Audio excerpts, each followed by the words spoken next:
That's date night material right there. I'm just saying, y'all know me. I'm telling you, that's right. That's right, couples skate. So right now we're going to turn the mic over to Mr. T.S. Monk.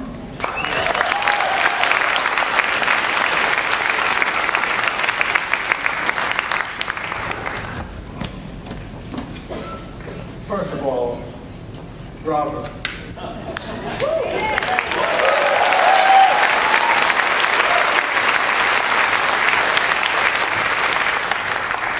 Second of all, Charlie.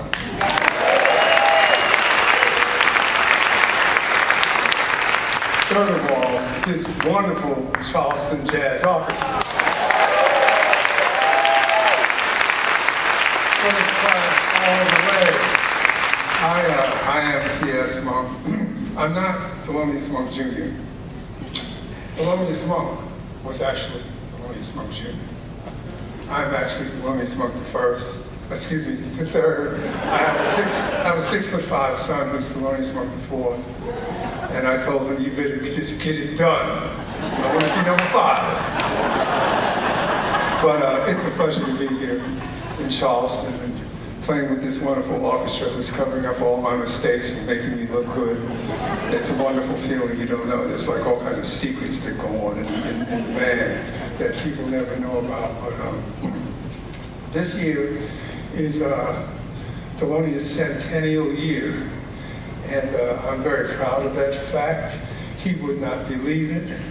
He died in 1982. And since 1982, they put a plaque in front of the CBS building for him in New York City. And the street we lived on, West 63rd Street and West End Avenue, is now Thelonious Sphere Monk Circle. He left Rocky Mount, North Carolina, where he was born in 1920, but they named their Central Park after him recently. Let's see, he's got a posthumous Pulitzer Prize, a lifetime Grammy, a permanent exhibit in the Smithsonian Institute. His piano is on its way to the new African American Museum in Washington, D.C. And all in all, he's made quite an impression. But I want to tell you that he was a funny guy. He was a real good father. For those of you who wonder, yes, I did grow up in a crazy house. Miles Davis was coming to the door. I remember my father yelling and screaming at John Coltrane that he could play 2 or 3 notes at a time, which worked out very good for John Coltrane. Horace Silver, Sonny Rollins, Max Roach, Art Blakey, Gigi Bryce, Johnny Griffin, the list goes on and on. Dizzy Gillespie, Charlie Parker. I saw them all, I met them all. They were in the house all day. My father liked to have me around. I was a very lucky child. And you know, people like, by the way, I am my father's son. And you can tell I like to talk. I like to talk.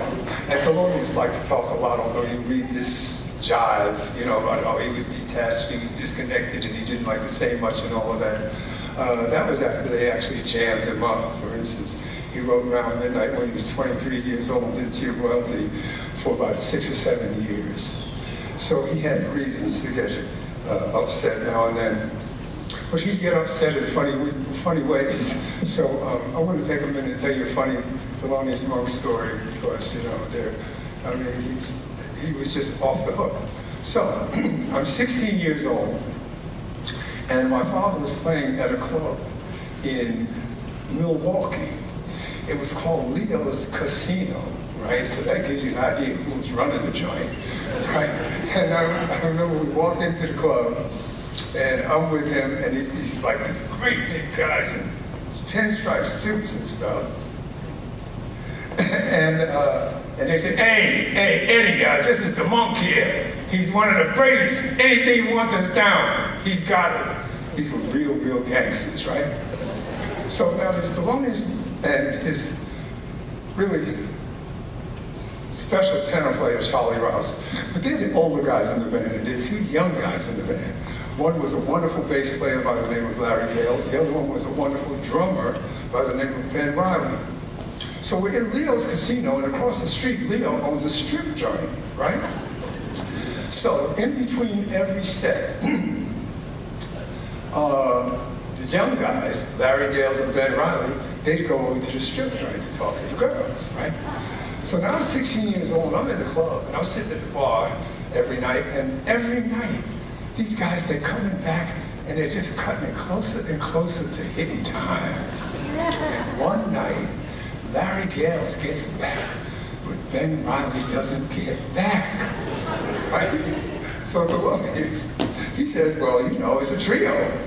And they hit, and about 10 minutes into the set, here comes Ben Riley, practically with his tail between his legs, sneaking into the club, and he sneaks up onto the bandstand, he kind of comes up on his drums, and he gets into everything, right? So I think everything is cool, you know, well, Ben's back, band sounds great. My father takes a solo, Larry Gales takes a solo, Charlie Rouse takes a solo. Ben Riley takes a solo on the drums, right? When Ben Riley takes the solo, I see my father on the side of the stage. He points to Charlie Rouse and Larry Gales, and he says, come on. They walk down off the stage. My father looks at me. Come on. We go to the back of the club. We go out of the club. Now, mind you, Ben Riley's playing a solo. We go out of the club. We get in a cab. We go back to the hotel. We sit down. I'm saying, you know, I don't know what's going on, but something looks wrong to me here, right? My father has a drink, Charlie Rouse smokes a cigarette, you know, Larry Gales is telling jokes and laughing, and I'm sitting there the whole time saying, Ben Riley, he's in the club, playing a solo. Whoa. We waited about a half an hour in the hotel, kind of partying. And then finally my father says, all right guys, come on.